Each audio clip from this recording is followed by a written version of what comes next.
So I'm going to bring on our final storyteller for the night. He's been on many shows at the Porch, and I'm very excited to bring him here to Salt Lake, because he's from Salt Lake as well, so it's perfect. You may know him from the, I was going to say It Just Gets Better, but you know, that's it'd be good too. It Just Gets Stranger vlog. Who's giving it up for Eli McCann?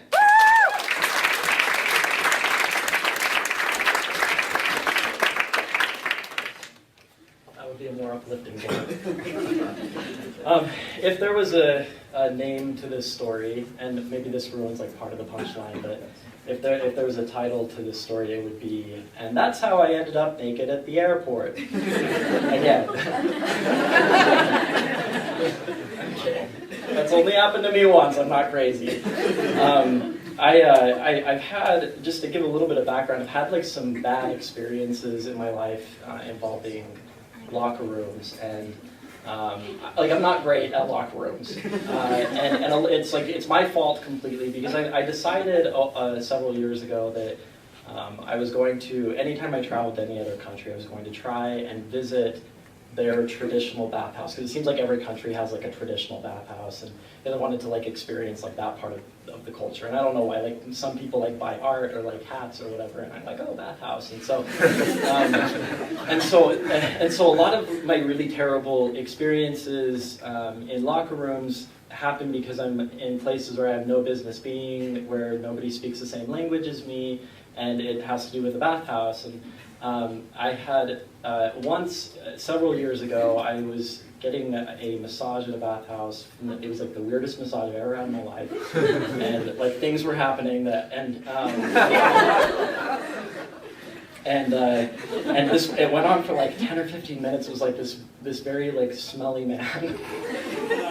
And then somebody came into the room who looked like they worked there and yelled at this man and like chased him out. And like I never did get like the full story because there was like a language barrier, but I'm pretty sure that man came in from off the street.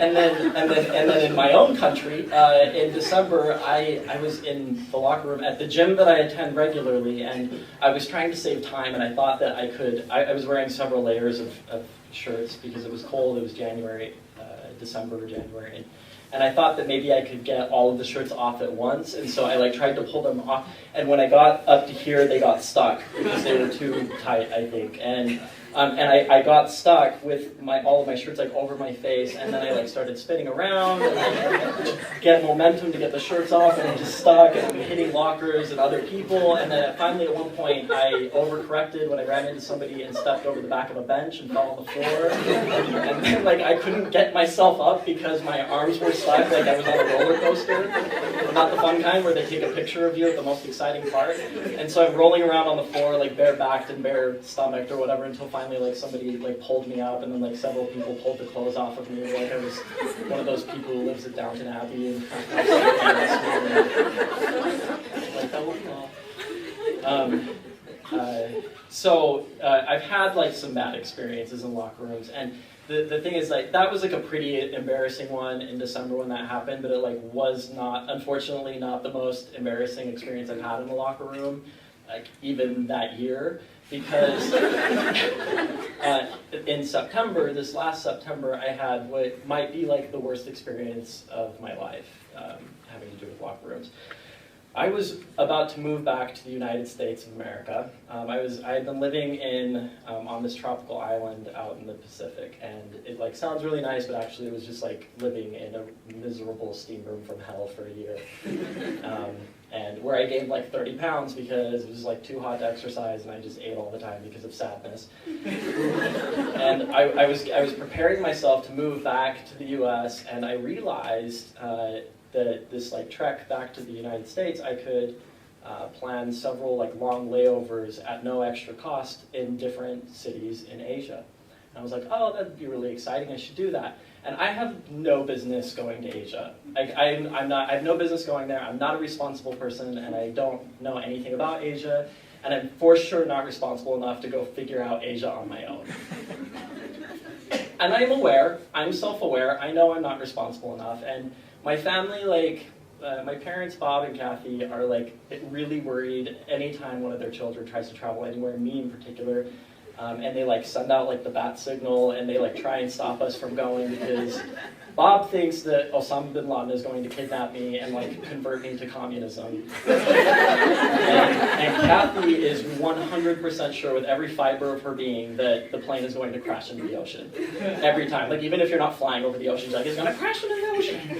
And so they like knew that I was planning to visit Asia on my way home all by myself, where I had no business being. So they like really doubled down on their efforts to talk me out of this, and I started getting like regular emails from them like every day, like, no, they're terrorists, and the terrorists are going to kidnap you, and my mom sending emails with like these statistics that can't be true about 60% of the planes that leave the Pacific never make it to their destination. And like, I just heard in the news the other day, I just saw in the news the other day that all these tourists that are traveling to Asia get kidnapped and their hands get chopped off. And like, Bob, you need to stop watching Fox News. Also, is that true? Because I don't want to go if it is.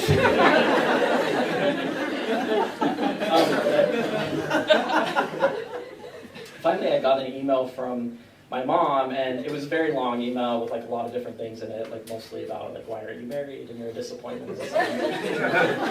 But there was like one part of it that's relevant to this story, and I'm just going to read that to you real quick. And it said, I know you really want to travel a bit. This is in reference to my plans to stop by Asia on the way home, where I had no business being. I know you really want to travel a bit, but I just wish that there was a responsible adult who could go with you and make sure you don't trust the wrong people. There are a lot of people out there who want to take advantage of good little boys like you. Parentheses. I'm talking about the sex trade. You don't know what that is. But just believe me, it's not something you want to get involved in.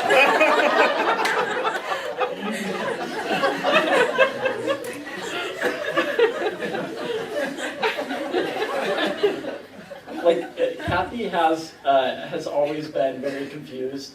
Whenever any of her children like any reference to something that sounds even remotely inappropriate, her like common response is, and how do you know what that is?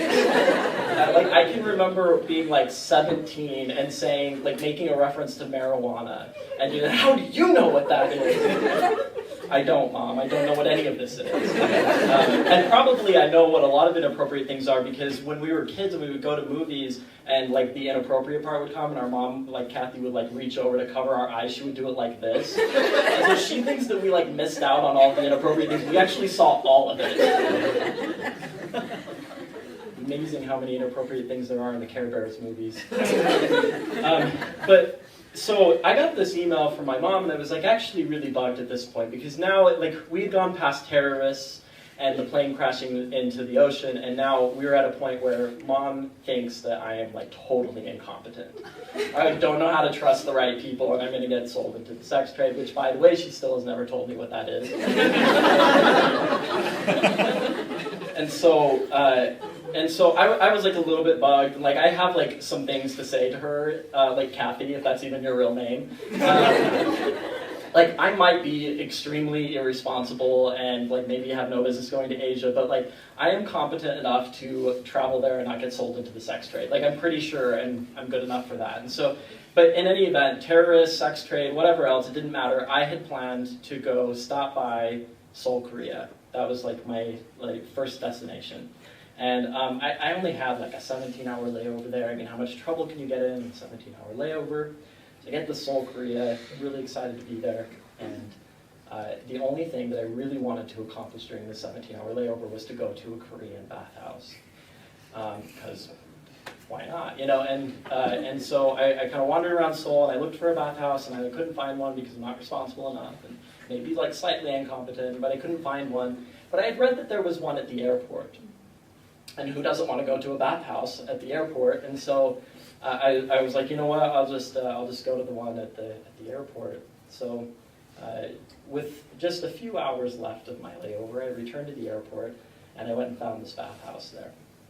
Walked in, and there was this front desk with this man and this woman, and I was like, I want to visit the bathhouse, and I don't know, I hadn't read anything about the bathhouse, I don't know what you do there, but I was pretty sure I wanted to be a part of it.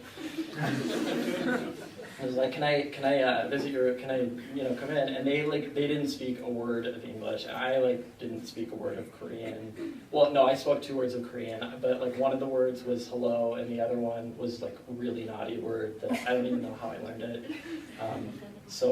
And I was too polite to say it at the time. So, although in hindsight, had I been sold into the sex trade, that might have come in handy. So they're like, okay, yeah, you can, they waved me in or whatever, and they handed me this pile of clothes and a towel, a small towel, and they pointed me towards this series of lockers that I had to go through, and they gave me a key with this little band to put it around my wrist. And so I walked over to the first locker, and it was this very small locker, and so I opened it, and I was like, I don't know what I'm supposed to do with this, but this looks like a place for shoes. So I put my shoes in it, and I walked to the next locker, and it was a little bit bigger, and it was this progressively getting bigger. And I finally got to the last one that was inside this locker room, and I changed into these clothes that they had given me. And I was like, okay, I guess I'll just go explore. So I walked out of that locker room into this next room, where there were all of these baths, various baths, and a steam room, and a sauna, and a bunch of showers, and 11 million naked Korean men, all over the age of 80. And I was I walked in there, and I was like, oh my gosh, if this is the sex trade, I am never going to hear the end of this. Also gross. So I was standing there in the middle of this in the middle of this room, the baths room, and this old man came over to me and started tugging on my shirt, yelling. I don't speak Korean, but it sounded like that, and yelling at me, and I was like, oh, I'm so sorry. He seemed offended that I was wearing clothes, and usually it's the other way around in my life. So I went back into the locker room, and I was like, so, do I get naked? I don't want to be mistaken about this. But everybody else was naked, and so I was like, when in Seoul. And so I took the clothes off of me. I was completely naked, and I put them in the locker. I locked it up. And I was like, okay, gonna go exploring the airport naked. And so I walked back into this room again, and I wasn't sure what to do, so I just tried to use a little bit of everything just to get all my bases in it. Went and used a couple of the showers and showered off and waving at people, and they all seemed to be friends, and I was very much an outsider, but I was pretty sure I was going to become an insider by the end of this. And so finally there were people sitting in these baths, and they were pretty big baths, and so you could get like many people in each one. And so I was like, I guess I'll go start getting in these baths. And so I climbed into the first one, and it was like boiling temperature, like so hot. And I was like trying to sit down in it, and I would like have to keep standing up. And like everybody else is just sitting in there like it's fine. And I like really wanted to fit in, so I was like trying to like just like make it look like it was fine to me too. And finally I like sat down in it, and I noticed that every single person in the room was staring at me. Just staring and staring and staring. And it wasn't like the normal creepy kind of staring where they look at you everywhere but the eyes. It was they were only looking at my eyes, and somehow that was worse. And so I like tried to like stare back at them, like see if they would feel awkward and look away, but like it made no difference. And like they won the staring contest totally. And so I was the outsider, just the outsider, and I think they were very interested in that. And so after a while, I climbed. This bath was like so hot, I couldn't stay in it for very long, and there were like a series of baths with just like separated by short walls. And so I decided to go get into the next one and see what that one was like. And I looking back, I should have like gotten out of this bath like on the stairs and like walked around and like went down the stairs, but instead I thought I could just like get over the side. And it was probably like the most ungraceful, embarrassing looking thing that's ever happened, because I was like flopped over like a beached whale and trying to like get in. And I get into the next bath, which compared to the one I had just been in was like the 0 degree. It was negative 100 million degrees. I don't know how it wasn't a block of ice. They like imported water from the Titanic for this. I saw Jack float by. Somebody painted me wearing the heart of the ocean. So I was like in this bath, and like everybody could probably hear my underwater scream as I flopped into it. And I'm like, trying to get out. So I didn't stay in that one for very long, and I kind of got out, and I was like, I don't really know what you're supposed to do in here, but I don't like those things.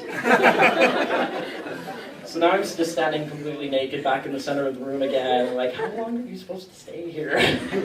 Because like I have like a few hours left of this layover, and then this very old man came over to me and he handed me this it looked like a rag, but it felt like sandpaper. And he was like, wah, wah, wah. And like turned around. I was like, can I help you? And I was pretty sure he wanted me to like do something on his back, but like I really didn't want to be wrong about this again. Like the time on the bus when the stranger like suddenly like sat up and was like, "What are you doing?" And I was like, "Well, don't lean forward if you don't want me to tickle your back."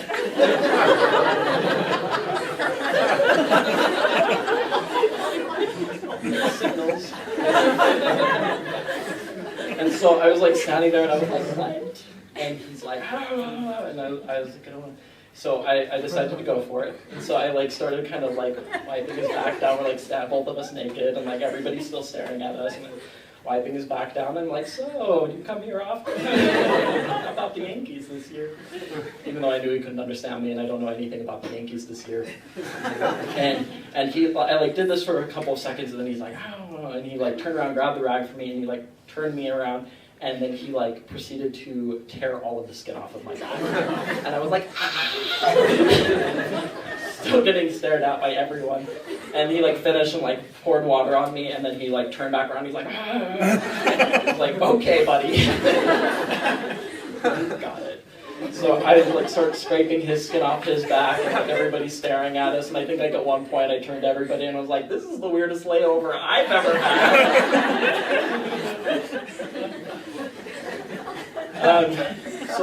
So we finished that, and I was like really proud of myself, because I was like, oh, look at me being a part of Korean culture and doing all of the things that the Koreans do. But then I realized we were the only two that were doing that. I don't know if that's even a thing. Like, this might have just been like our special airport activity. So now it was, I was starting to think like the layover's probably going to be over like relatively soon. I've like spent some time in the baths, I've walked around, I've like looked at everything, surveyed it as though I was like in an art gallery trying to find a piece for my home, and finally I was like, okay, like I've had my Korean experience, I'm gonna go. So I went back to the locker room and I went to go get my clothes, put them back on so I could leave.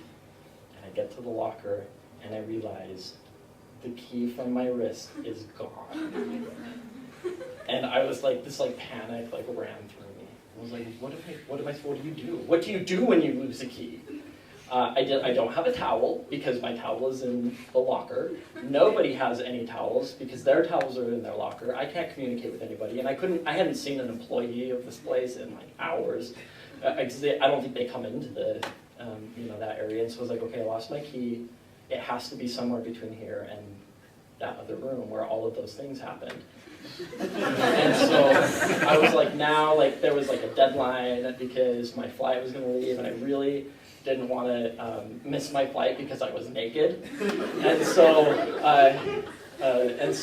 I didn't think like Delta would like accept that as a reason to like put you on the next flight without an extra charge. And so I like went back into the room and I started looking around. I was going to find this key that I had lost. And I had to like basically redo like the whole process, because you know how they always say follow your steps or retrace your steps or whatever. And so like, I had to like go like scoot back into the bath and like swim around and like move people's legs and like looking for this key, and then flop over awkwardly into the cold bath and like swim past the Titanic and like look for the key, and I can't find it anywhere, and everybody's staring at me like, what is he doing? Why is he swimming? I'm not supposed to swim here. This isn't a pool. It's not a lap pool. And go back to where I scraped all the dead skin off of this man. I'm like trying to like dig around and look, and nothing anywhere. No towel, like nothing to cover myself up with. And I was like, I don't know what to do.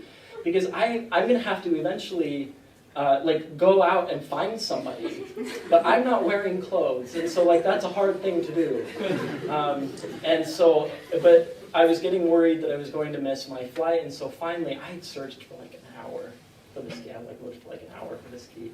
And finally it was like, well, I don't know what to do. At least I'm not like in my own country. Like I'm never gonna see any of these people again. Like maybe it's worth, like is it worth going out of the locker room to like the clothed area naked to get help so that I don't miss my flight? And I decided it was. So I like walked out of the locker room and there's this like these big doors to the locker room, and I like stepped outside of them, and I was like, I could tell already like this isn't okay, but I was not in the naked place anymore. and I don't know why I did this, but I was like letting the door shut, and then as soon as it shut, I hurried and grabbed it because I wanted to like see if it locked. But I don't know why I thought like if I like hurried that would like solve everything if it did lock, but whatever. And the door didn't lock, it was fine. And so I was like, okay, I can get back in there if I need to. Well, there was this like long hallway that like led out to another hallway that like turned out to the open airport where the front desk was that like checked me into this place. And so I'm like, it was like an episode of Mr. Bean where he like gets locked out of his hotel room naked. And I'm like tiptoeing and like up against the wall every time I hear something, and like somebody's gonna turn the corner, I'm gonna get locked up abroad, public indecency, and I go down the first hall, I go down the second hall. And then finally I can hear like people's like roller bags going by because I was like that close. And I stuck my head around the corner, and I could see this like the front desk and the man and the woman who didn't speak any English sitting there, like chatting or whatever. And they were like pretty far away. And but I like for sure wanted to avoid, if I could, having to like walk to them because they were in the open airport. And so I like stuck my head around and I was like, I don't know what sound you make when I was like, Harry, help me. Probably like yelled out that one naughty Korean word I know. And I was like, help me. So the woman looks over and she gives me a weird look, and I'm like, and like they could like see like my naked torso, and like you could tell I was like obviously trying to hide, so I thought like it's pretty obvious I'm naked, and so she's like, oh, kind of gives me a weird look, and she like gets up out of her stool and starts walking down to me. I'm like, no, like God, get the guy.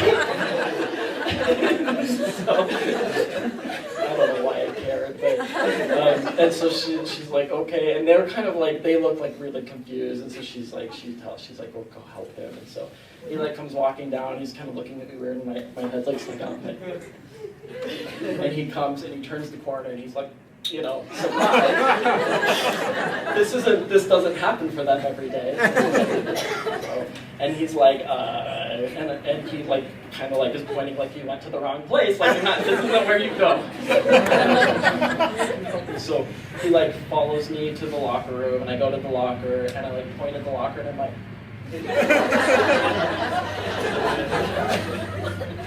and he just like shakes his head, and he's like, and he like points at other lockers, and I'm like, no, this is my locker that my key is, no idea. And like by this point, like all of those like 80-year-old naked men were now in the locker room, like standing around us, like staring, and they were all kind of like smirking and like laughing a little bit. And I was like, okay, I know, I'm very funny, even in other languages. And so the guy kind of like laughs a little bit, and he's like, just a second. He like leaves and comes back, and he has like a master key, and he opens my locker, and he like points at it, and I was like, thank you, it was great. So I like put all my clothes on or whatever, and I was like, the last time I ever go to this place again, because it's embarrassing. And about 20 minutes later, as I walked through the security line, the woman at security asked me to please pull the key off of my ankle. Oh.